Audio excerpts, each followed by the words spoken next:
दाभोलकर हत्या प्रकरणासंदर्भातली नरेंद्र दाभोलकर हत्या प्रकरणाचा आज निकाल आहे। तर पुणे सत्र न्यायालय आज आपला निकाल जाहीर करणार आहे।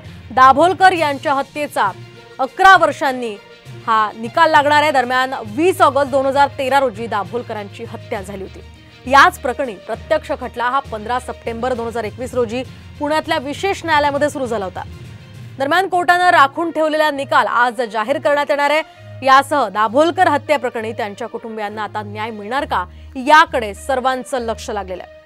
आपण पाहतोय आताची ही महत्त्वाची अपडेट। हा निकाल नेमका काय असेल, या प्रकरणाचे अनेक धागेदोरे आतापर्यंत समोर आलेले होते। कर्नाटक मधून या सगळ्या संपूर्ण प्रकरणाचा तपास लागलेला होता आणि या संदर्भात आता काय निकाल नेमका येतो ते पाहणं महत्त्वाचं असेल।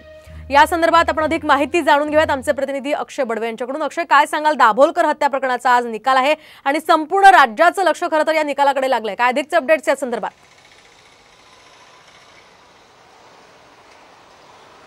नक्कीच आपल्याला सगळ्यांना माहिती आहे की 2013 मध्ये अनिसचे कार्याध्यक्ष, अंधश्रद्धा निर्मूलन समितीचे कार्याध्यक्ष नरेंद्र दाभोलकर यांची याच विठ्ठलजी रामजी शिंदे पुलावर निर्घुणपणे हत्या करण्यात आली होती आणि त्यानंतर सप्टेंबर 2021 मध्ये मूळ खटला जो आहे तो सुरू झाला होता। पुणे पोलीस, त्यानंतर ATS आणि कालांतराने CBI या तिन्ही यंत्रणांनी या सर्व प्रकरणातले आरोपी जे आहेत त्यांना अटक केली होती आणि सर्व हा खटला जो आहे तो पुणे सत्र न्यायालयात चालू झाला होता। सध्या या संपूर्ण प्रकरणातील 5 आरोपी जे आहेत त्यातले 2 आरोपी जे आहेत ते सध्या जामिनावर बाहेर आहेत।